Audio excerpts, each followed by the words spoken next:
ate nze namba ino yasomera katika mu waliko sendi kizite katika mu nganze nali mufumbi ani namba ayo igwe nali mufumbi nali kuko kusomero nganze ngo yakawuna tekisoboka bukenya namba yasomera sendi kizito katika mu ewo bulenzi bojjo mubuzi gwe wali kuko nali kuko omwalo yantawanya nnyo nze namulabira nga agenda kuba muzibu atya ali bwe buzibu bwali mukati omusajja n'omugala kenyi wala namba akyali kusomera nga mutonza namulabirawo nga mutabuzi wafumba nga kusomera namba yasomera sendi kizito namba ayongera akubaddabo mutabuzi namba yali akubaddabo kusomera olugambo kyofula bawe yajja mawulire n'engamba gwe mulimu omutuufu ng'atabula tatabudde bitoke bye bigwa namba ayo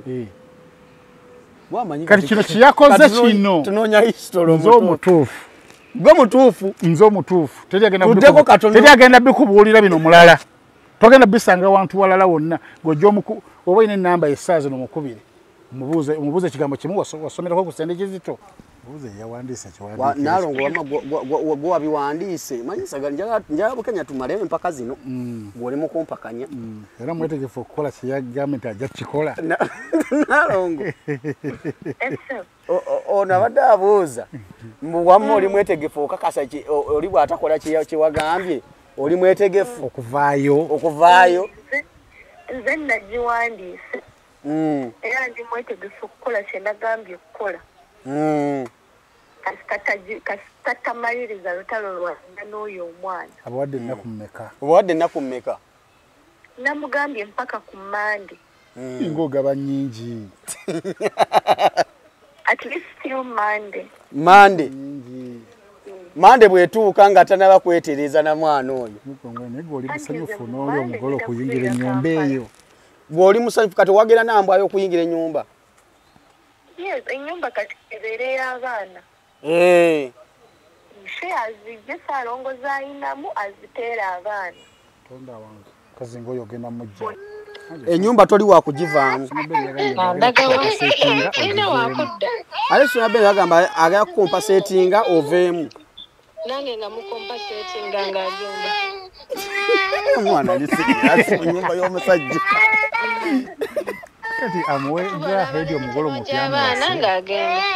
nga nyumba magivaamu nga naye akigwa kati ku nyumba ng'ogyeko kwoteeka kasente ku kyapa enyumba wateekako ki ekyapa kyokka kimala nkwetudde bw'aba ayagala ennyumba agisitula agigyewo Streams of Wisdom. Eno ye Streams of Wisdom High School erisangibwa Endejje Kanaaba ku Ntebe Road. Omuzadde olw'okubanga oli wakuwerera ebbanga ggwanvu weetaaga essomero erikutegeera mu byenfuna ye Streams of Wisdom High School. By the names of Nisima Sylvia Prudence, Form 6, a student of Streams of Wisdom. It is a good school. Richard Stephenson Maholo. Nze akulira essomero lye bayita Streams of Wisdom. Tukolera ddala bulungi nnyo mu kusomesa abaana aba O-level balina curriculum empya era tukikwasaganya bulungi. Abasomesa be tulina batendeke ebyemizannyo tubikolera ddala bulungi nnyo ne MDD tumukola bulungi nnyo. Essomero ddene tulina faamu abaana beeyagala bulungi kubanga ekisookera ddala ng'oyagala omwana ayige environment kikulu nnyo. Muleete abaana basome. Streams of Wisdom, yes we can. Ku Celebrity Track Extra UG ogamba otyo mulungi atulaba tukyali mu ggwanga Uganda wano embeera tugikwasaganya mpola mpola n'olunaku olwaleero nkwaniriza eno episode ate tukyali ku amawulire agataliiko nfufu nebukedde olupapula olwokutaano n'omukaaga tubaliko tukyali mu ebipya bizuuse ku nyumba nambwayo gyalwanira yagiyingidde tennaggwa nange singa kibadde waffe tutunya Bukenya Media era mbadde ngenda n'ogamba nti Nabukedde alina omukisa tegenda kunoonya amawulire gali waka mu nju niye ganya ogogerako bandibadde batuula butuuzi awo ne bagamba mwana akyali awo nti gundi nti kale tikati sooka ogire mudde wali kabalaza mu recording eyo bayiti ne bagizannya mugati bakyalina gataliiko mutuntu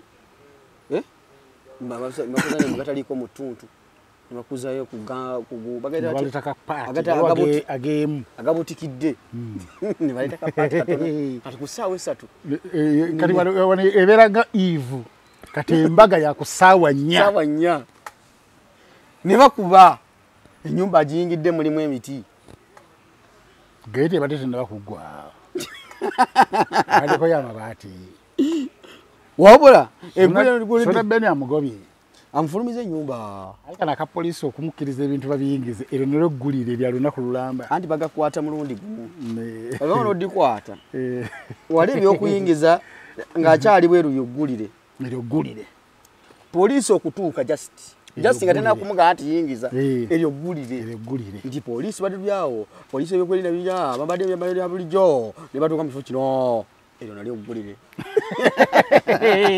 era kitegerekese ni police ze yabya maka bajideko neroya akwanyiza yabalwa kati yina era okukakana ng'ebintu biyingiziddwa ngatena bakuyingira wabula ngatena bakuyingiza bintu so kwogerako ne munambwayo natulya byagadde eryo gulire kati singa betala kati nibava albayina lodisako copyright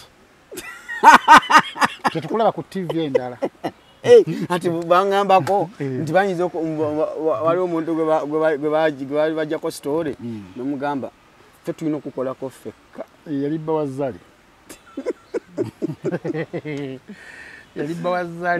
batujoga tewali munnauganda yamuggyako interview yenna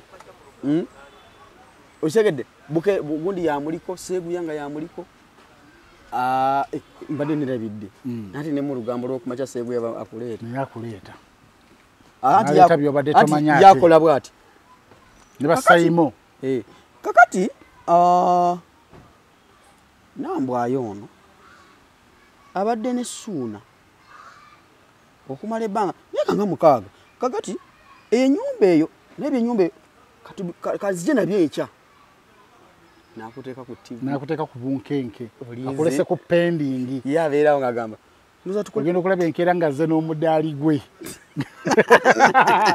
omudaali gwa mukatuli kyo neyeyagalidde ku bantu bonna nga yewulira neggulire yakusuniddeko busunizi kati awo wonna tuli kubukedde kati niyegaanye kola ekintu ekyo kati naffe ffe bukedde kati ffe katubakoleko ng'obuyinza bwebulagira tugende into details okumanya into inni anti kati ffe tujja bwe tuleese omusumba yabatiza Nambwayo n'abako gyatugamba ate nze Nambwayo ino yasomera kati kamu waliko St. Kizite kati kamu nga nze nali mufumbi ani Nambwayo igwe nali mufumbi nali kuuku ku ssomero nga nze ngo yakawunga tekisoboka Bukenya Nambwayo yasomera St. Kizito kati kamu ew'obulenzi bw'ojja omubuuzi gwe wali kuuku nali kuuku omuwala oyo yantawaanya nnyo nze namulabirawo ng'agenda kuba muzibu atya ali bwe buzibu bwalimu kati omusajja n'omuwala Nambwayo nga akyali ku ssomero nga mutonzi namulabirawo nga mutabuzi wafumbanga ku ssomero Nambwayo basomera St. Kizito kati kamu ew'obulenzi Bukenya oli myaka secondary hanze nasondika okukola nga nkyali muto ate akawunga okukagoya obugere nalina n'amaanyi nga nkwata omulawo olinnya ku bulooka n'ogoya ate akayidde kekajja mubaba babiri nga mugoya Nambwayo ngera akubaddabo mutabuzi ng'alina olugambo kyofulaba bwe yajja mawulire neŋŋamba gwe mulimu omutuufu ng'atabula tatabudde ebitooke bye bigwa Nambwayo kati kino kiyakoze kino tunoonya history nze omutuufu gwe mutuufu nze omutuufu teri agenda bikubuulira bino mulala togenda bisanga wantu walala wonna gojja oba olina ennamba essaazi nomukubire omubuuze ekigambo kimu wasomerako ku St. Kizito ekatekamu ani yali kuku nzi tukubire ku Nambwayo naye anagikwata engeri gyali mu nyumba house arrest house arrest abadde alimba ate berotamu house arrest gye bagobyemu ya time takuli kati abiveeko mbireki obirota mu house arrest ate mu nyumba gye bakugobyemu nti bangobye mu nyumba n'enfulumya n'ebintu byange bibiri ate banzigalidde munda kati ate ne bakumanya nti Nambwayo ye mugezi Nambwayo kiki kyabala ekiki ebintu ebyo mugezi ate ki mubbi kikyabala birimu obulagajjavu Yesona Ben yaddanga wachusi nali ambizize kumbe ne mali bagitwala nambwa yo namubala kati nagenda yegatibwako n'aba estate abaguze ettaka ne bagatta ne nambwayo Sona Ben yali mukufiirwa oba ayagala oba tayagala ali mukufiirwa Sona Ben alina kukola kintu kimu anonye nambwa gye bamuzaala agenda ayanjule bayingire nyumba yaabwe babeere mu nyumba yaabwe nga bafumba batongole ekitaasa Sona Ben biri ebintu ebi kukebeza abaana balina mu nambwayo nga si babe ekyokubiri bwakakasa nti nno ddala ettaka eryo yaligula nga yaliko yekka nga lisiiti zonna aziina ezimalayo ettaka eryo kubanga muyinza okubeeramu n'ez'ebicupuli oyinza okugamba nti lisiiti zizino ate nambwayo n'aleeta endala ng'ate evudde walala ya kicupuli wabala gwe n'ogamba ttaka naligula miliyoni 18 n'oleeta lisiiti ezo zonna ng'ozirina nga tekuliiko linnya nambwayo n'owabeera mu bawitness wali ku ndagaano tekimukakatako kubanga lina nnyini nga alina shares ku ttaka kati bw'amala okufuna lisiiti ezo abanje kamoga gw'abaayina otuteeka mu ki mu kooti kati omuzanyo guba gukyuse agambe kamoga nze nagula lisiiti nziina zisoma amannya gange endagaano ngiina esoma amannya gange lwaki ekyapa kiriko babiri bagende mu kooti kabuga atubuulire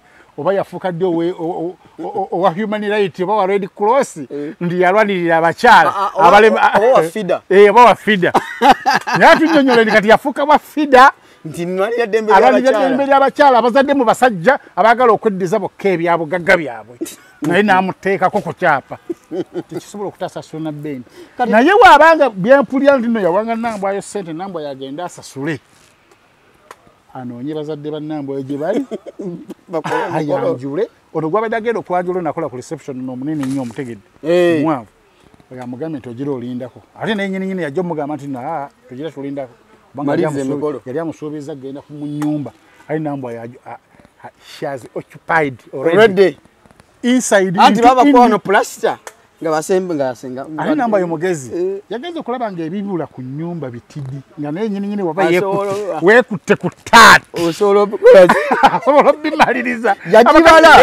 yagireka basereka nga atunulayo agenda n'akebera alina bambega tuserekamu amadirisa gagenzeemu kubanga edinisa erimu n'imitwalo nga 3 kudagulu agambe ezo sijja zisobola kati yagenze okulaba nga essira balitadde nnyo eri eno geeti tebannaba n'agamba kabulaŋŋana wano wensula waliwo geeti n'agamba wafuuso alo jangu ngenda galugwa ne batekka ebintu yakozeseza naku za kameeza zebambadde nga bamuwa n'atikka ebintu n'ayingira ennyumba Sona Ben n'agamba tekisoboka ng'ajingira ati nina mugobayo agenda kulaba mwana afulumizza ekyapa nga bali kaaba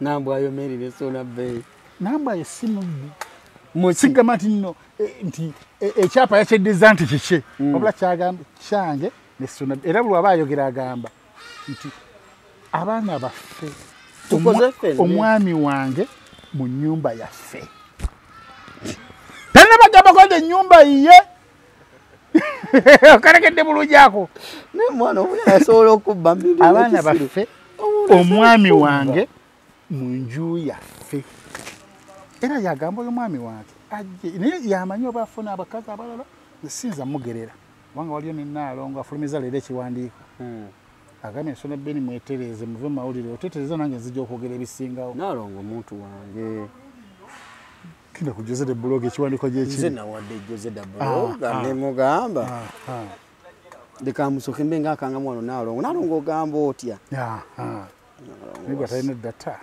WhatsApp call wono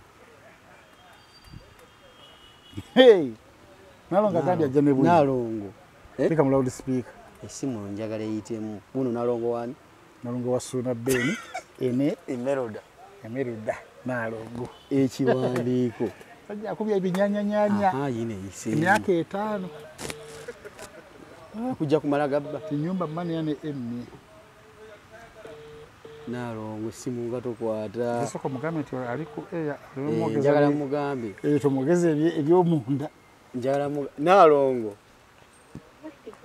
ogamba otya obadde webase but kufiling some papa wakuza okukubirako bakiri agent. Just nabwe mbadde wano nga tuwakana ffenna wano mbadde national gen shooting ne mugamba nangamba eri post gye yarabye yabadde fake mbu waliwo abagiyiza. Bani. Mbu waliwo abagiyiza beeronyiza byawe tewali Naalongo yayinza kukola ekyo. Mbusi mukyala wa Suuna.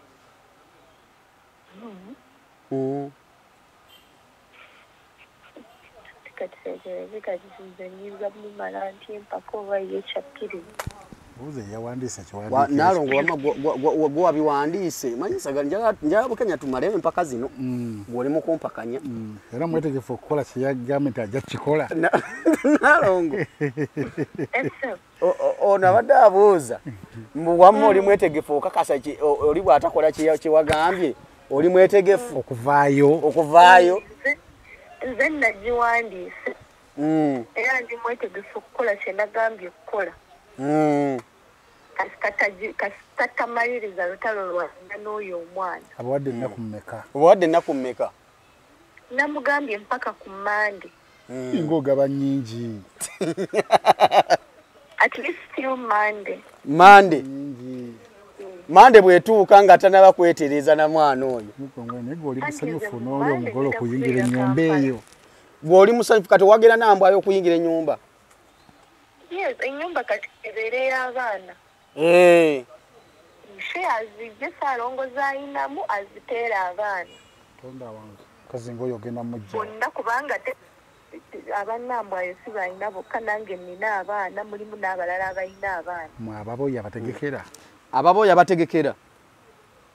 Nze yabategekera wanti kyenkugamba nti no kati bw'aba teyeeterezeza bwateyeterezezza gwe ku Monday ogenda kuvaayo. Kigeza ku Monday asokera ku channel eno. Naalongo kigeza ku Monday munoonye kati ku Monday Naalongo kankuleko okole beera bulungi naye nga nkwebaziza okubeera n'omutima omulungi Naalongo ogw'okwagaliza omukazi oli naye tewaliwo noono omupya bwe badde bagenda okwanjula. Ali bulijjo simenti Sona Ben musiraamu. Bulijjo mukimanyi nti era oli omulala. Bakugambye waliyo omukazi wa Sona Ben nze gwe simanyi. Omukyala ngono osoomojja. Mukyala mukakkamu. Sona Ben wakukyawanga. Tujja kwogera. Gwe mukazi. Mama beera bulungi. Beera bulungi Naalongo.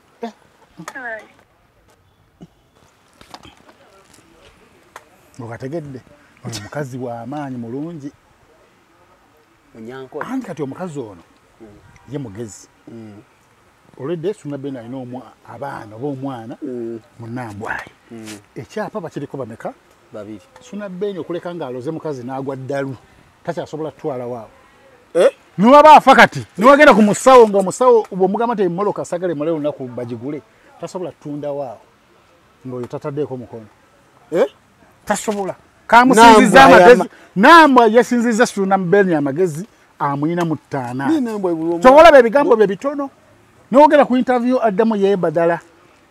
Mwami waffe ennyumba yaffe n'abaana baffe mwami wange nambwayo soke tuve ku nambwayo mugezi mubbi ninga amuyambako yewe ettaka bwebanga ddala bituufu.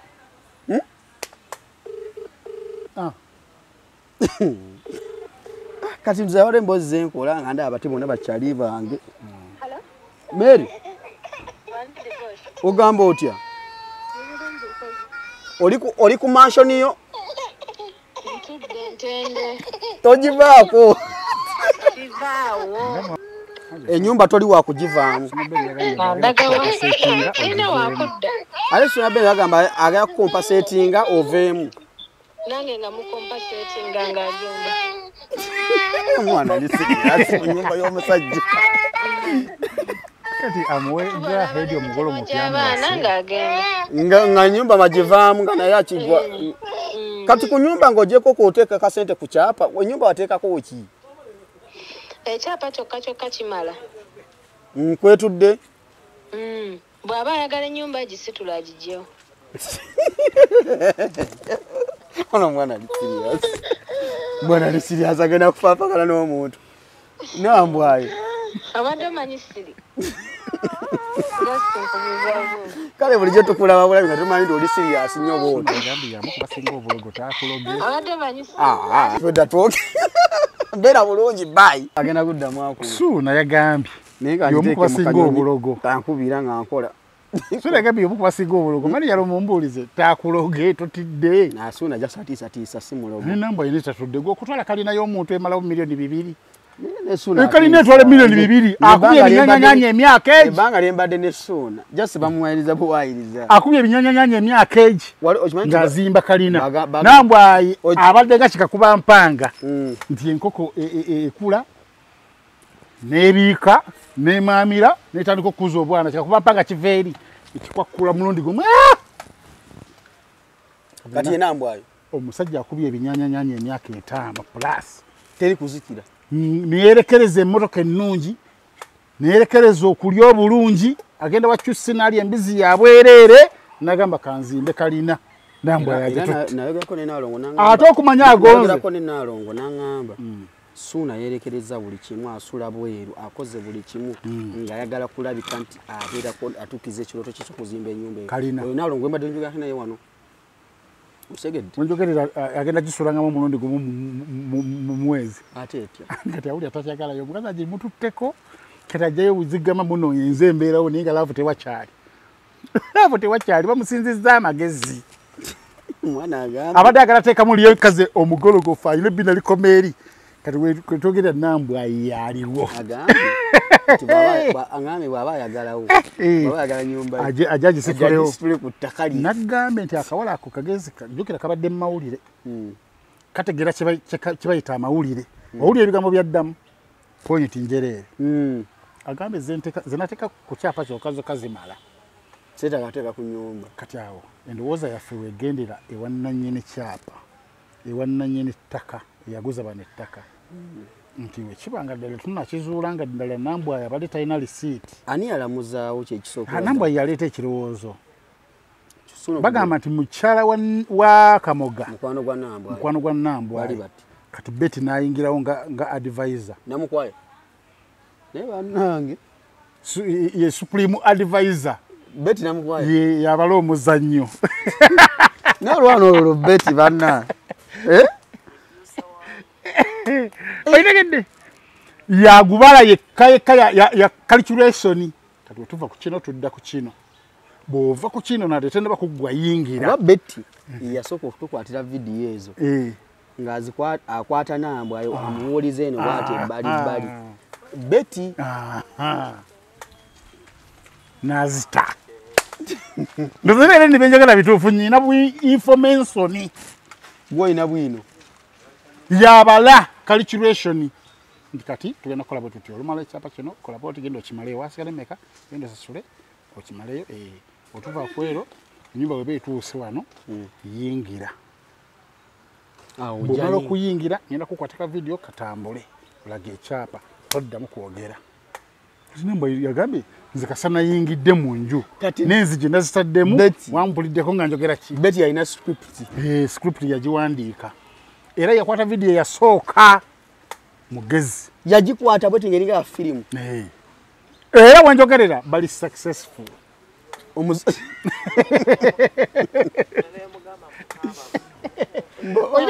Yamugamba mumukaaba mukko tulabe. Mbone gwagamba okukaaba eziga kalu. Ne lobu yagaana. N'agamba kimu. Suuna Ben Nambwayo. Bali successful. Suuna Ben alina kukkiriza agenda ayanjule mukazi. Abakazi babikola kuva dda. Omukazi ajja ng'owulira gw'omwagaddeko bw'agazi twagala muwasa. Ye n'asala amagezi ageetongoza mu bufumbo. Baguze obusigiri, baguze ku masepiki. Omulekera mitwalo 2 agenda agule mu restaurant semeyo oleeta ku KFC n'agamba baby sente oyodona nnyingi. Sente ezo wozindekera wano. Ate nsobola okufumba n'emmere n'esigalawo. Nalekako omuwala ewaka nasanga aguze entamu namugoberawo nga nakaddayo. Oyo natanga aguze n'obuliri. Nakuwulira nga Mr. Semakula akubuuza mukazi wo nga toyagala mumwogera. N'obuzaabuza. Mukyala wange gyali. N'otuuyana. Mukyala wange gyali. Manyi nze saagala nnyo okuyita mukyala wange mu butaala. Era bwe kiri. Obuzibu abirabye. Bwe kiri. Akola ekintu kyakoze Bulu no Betty. Ne mutandika okugamba mukazi tayagala kavubuka. Mbu yagenda okulya ati mbu eddagala ddogolo lyafuluse. Yali yafuluse. Agera ali ne. Laba tewabimanya nti Bulu no Betty yali yaloga omukazi. Tujja gendayo ewooyo. Ekirungi tebabiwulidde. Oyo onaku oyo wempi oba yavaawa. Abakazi beefumbiza. Naye gwe ekyomanya nti omwana alina pointi gyayogere n'aŋŋamba. Nze sigenda kuva. Yaguze oluggi. Yaguze n'oluggi. Tyros yagambye buzina Katonda ataasizza zijja mmusangawo. Yagambye langi egenda musangawo. Langi bajja kujja wiiki ejja. Geeti ajja tetenkanya. Kati waliwo ne basiponsa. Era Betty abamufunira. Ebikolo baga geeti ya milioni 2 eweeri. Webuuza omuntu akola mawulire afuna emitwalo 5 azijjeewa. Kati suna beni wagenda opapira ngalabe enju ateddukira ku sipiidi. Abalangi bazze nagamba kitegeeza omukazi atadde ssente ku nnyumba. Ali ku ttaka. Ali ku gurawundi ate ataddemu ne ssente ze. N'ennyumba akola finishing. Finishing yali mu gikola. Agambye ajasirewo ennyumba nzandekere ettaka. Yakyogedde ng'owulira. Omukazi agambye wabawulira ng'ayagala nnyumba. Njijjeeko. Ajjanjewo ennyumba yenze ku ttaka kwenda. Namba yesimu njijjeeko kasompadde eyo sinatagaddemu nkubire. Gwe oyo muwala muyaaye yeeganya mbu tasomerangako ku sente kizito. Mulusa teri eyo gundi ebiweero ku lweru. W'obulenzi. Mulusa. Nze nali nfumba, nali mufumbi. Ng'ofumbira nambwayo? Ngali ku ssomero eryo lya sente kizito. Nga byali asoma ng'oli. Nga nze ndi kuuku era yansumbuwanga nnyo. Ebyafaayo bya nambwayo okudda ku Katonda okusiga akafaananyi. Nambwayo yali mwana yalina olugambo ng'atabula abaana bayomba buli ssaawa. Kyova laba nagambye bwe yagenda mu mawulire ne ngamba agenze mu mulimu omutuufu. Nambwayo ng'alina mwana yali mutabuzi. Ng'atabula bonna abeera nabo. Bwayagala ddabo emmere yafunye dda ati mbate sinabafuna bwate nnyongera ebijanjaalo. Yali mutabuzi. Kati kino kyakoze wasuna ekyokweteeka ku kyapa si kipya. Si kipya. Naye nga kiyinza okuleetera Kamogo obuzibu. Kubanga ati gwe kyakisobola ogenda ewa Kamogo oggulayo ettaka n'ogenda ne mukazi wo. N'ababaddewo ne bagamba nti babaddewo. Era ne mubasaagalako n'omu. Leka nebererewo. Nebererewo nganze. Bw'oba owulira nga gw'oyagala okukola ki jasanga omuntu ku kyapa kyange nga jasi yali amperekeddeko bino tujja kusula motoozi oggula emmotoka. Oli n'asayiningako ogenda ogera nti Suna Ben yafunye n'omukisa. Yafunye n'omukisa. Ndi kati babimukoze nga bakyali balamu. Yoyo omukazi n'olaba omusajja ng'afudde ebyobugagga byonna n'abikukumba nga biri mu ye na baana be. Empozi media ojogera tya media UG oyo kyano we bajibba ngeyo ne we bali bajibbye eyo eyange nenjiza nti nze wano ngoli mukugu era akasimu basi bankubira oyankubira kwesimu nagamba wakola bakikola otya ne mugamba kisinzira abantu boli nabo ne mugamba bo wetolodde balina akati niwe tunalwano jiza bali bugirwana eggwere mu ttaka era yatuukirira buli mukugu mu Uganda gwe mmanyo wa kano yagana akati kaagana nasula ku chano yoyo eminako ezi 2 nga lwengira wendi naye nga ndaakya wali kingango totujja ne bambi abali banyumirwa media mugende munonye ngende ya China wako mulungi yakoze channel empya media Yugi Extra yakoze channel empya ne Bukenya ndozo obeerako era badaze kolanze ndaira okola sikinene okukolanza okukola okushootinga akati oli musajja ate nange musajja nze nkoleka otegeza kuli okukola oli wakasabuni ko ke Dubai naye nga n'abasajja bana bebisaga nabo beekuba obusabuni nga mu mind atadde musajja munne ndi ngena kwekuba kasabuni mu mind ntadde mu ndi ku divorce akutamye atongezesa ako bya kisiro nawe akunamiriza gwendiko ne musambirowoozo ani gogereza ko lupanka leo nya abantu abebisiya gabo naye nga bannazi nga bawooma Neze sina kizija kubakyala. Nina akavubuka kinasange Dubai eyo. Kati mbukafani kange kajja kaneyogerezaako. Bekemu ola nakasanga mu veno mwawo ewaramu. Akemu ola mola kawani kulubina nengamba gussebo. Tubanika kolubina. Ngakajja bwe kati. Kanalo zakagamba olifala takalaba ngafala nga. Era kanele kampita fala. Nene kagamba ko ne bane mboyo mujega kira. Kumbe gomanye ekibeera mu kabina. Buli wokisambirooze ekibeera mu kabina. Kizibu okwegomba omuntu omuli akabina. Neona abo takibaje ekiri ekiggwayo kubanga liri kkubo. Kati goba erongosezzaako wana awasooka eri omukutu gugenda likola omukutu ogwajjajja boolo.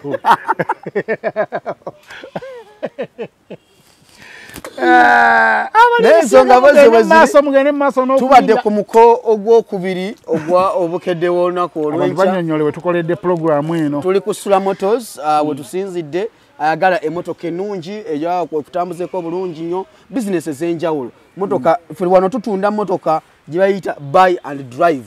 Sikugula ate kanika. Ona ku Sula Motors opposite Africa Oil ng'okira bwoti ku Entebbe Road ng'ova Makindi awo nga wayisa kalenda bwoti mu junction ojja kuba olabulungi Sula Motors Makinde ne namba y'essimu gy'olaba wansi awo mu kabox aka red ya Sula Motors yoba otukira bulungi nnyo oyagala Mercedes Benz oyagala Harrier Kawundo oyagala Land Rover oyagala motoka ez'enjawulo ya business n'ez'okucakaliramu oba yagulira muntu wa surprising omwe motoka oyagala okuyita munze namba y'essimu eri 07 Kenya Media nayo somukubira eri 0779 21 21 41 specifically business anti bajja kujja twadi twakola Sula Motors naye waliwo ekira kyembadde nkugamba waliwo nabamba bampita Sula nengamba Sula lwa bampita Sula ate nanyiiga bwe yalaba bali mu kumbaba banvumye nzigugo bayita Sula how comes mugo mutwe naye ino omutwe banaye Bukenya guno omutwe gwe bayita batya gusinga ogwa Kayima oguyina self contained gwo mutwe guli self contained gusinga ogwa Lumbuyo ogwabika n'amatu gulika akabalaza gusinga ogwa Kasuku ejo na mitwe nawo waliwo nakola ku BS Samson Kasumba omuto ogwakula ne guwola gwa box gwa lekitango nawo nabolabirako n'oyanguma nimpuliranga antidde wano tulina tubonga ino omutwe munene ali nagattako n'ebirevu mumpi obumanyi ogwe mutono mumpi sagala okulaba mumpi mugende ku TikTok otekemo mumpi Motors ojja kulaba omuntu gwe twogerako era nibo boyagala omuyitamu ojjogole moloka muyitemu omutwe gwe negwe gwakula ne guwola box body aina foroma ababike bangi kati nga olaba nti no President Museveni ye president afuga eggwanga lino nisi yasinga amaanyi kati nze president w'abemitwe eminene nisinza asinga omutwe omunene ne waliwo abakusinga wali abansinga naye nze mbakulira zine pakasi za bwasebabi nti omubi asinga nti omubi yabatwala ekifo ekyo just balonda bulozi muntu nti wa mutwe munene ali nawe osobola okikirira abenzi bana embere bulungi tubadde wano ku Sula Motors wetusinzidde olunaku olwaleero ensonga waliwo essomero lya mukwano gwange nsooke ndiyiseemu wano baliise Streams of Wisdom nsooke ndinoonyeko wano omukyalo ono mpiseemu essomero lye bambi mukyala Bukenya toogera bya kisiro olaba otandise okuweyogeza ndabo badde omwerabidde ndabo ojjukidde mujjuki akalango ako kengendo bateerayo Streams of Wisdom High School basangwa walinde Kanaaba omwana omutwale mu senior 1 mu senior paka senior y'omukaaga bayina nde basaries ez'enjawulo banga omwana yakola bulungi ku P7 tobonabona na mwana mutwale wali ku Streams of Wisdom endeje Kanaaba mubagenda kubanga omwana agenda nasomesa abaana fe tubonabona lwa butasoma musomesa abaana akalango ako ngenda kakulekera yawo labe ensonga teachers tubonabona lwa butasoma enamba z'essimu koyinza okufuna eri teacher w'essomero eri +256 781 177 320 oba 704 136 232 ojja kubafuna bulungi banaffe aba Streams of Wisdom High School ndeje Kanaaba ojja kuba obatuukira bulungi omwana agenda asome gamba nti omwana future y'enkya batugamba ffe president b'enkya naye tugamba tuli ku Sula Motors tusinzidde naye omwana mugende mutwale agende asome ku Streams of Wisdom High School Ndeje Kanaba mbere bulungi okutuusa olunaku olulala naye omwana agambye nti ennyumba si wakugivaako sookola bakalango ka Streams of Wisdom. Bye. Streams of Wisdom. Eno ye Streams of Wisdom High School erisangibwa Ndeje Kanaba ku Ntebe Road. Omuzadde olw'okubanga oli wakuwerera ebbanga ggwanvu weetaaga essomero erikutegeera mu byenfuna ye Streams of Wisdom High School. By the names of Nisima Sylvia Prudence, Form 6, a student of Streams of Wisdom. It is a good school. The Richard Stephenson Maholo. Nze akulira essomero lye bayita Streams of Wisdom. Tukolera ddala bulungi nnyo mu kusomesa abaana aba O-level balina curriculum empya era tukikwasaganya bulungi. Abasomesa be tulina batendeke ebyemizannyo tubikolera ddala bulungi nnyo ne MDD tumukola bulungi nnyo. Essomero ddene tulina faamu abaana beeyagala bulungi kubanga ekisookera ddala ng'oyagala omwana ayige environment kikulu nnyo. Muleete abaana basome. Streams of Wisdom. Yes.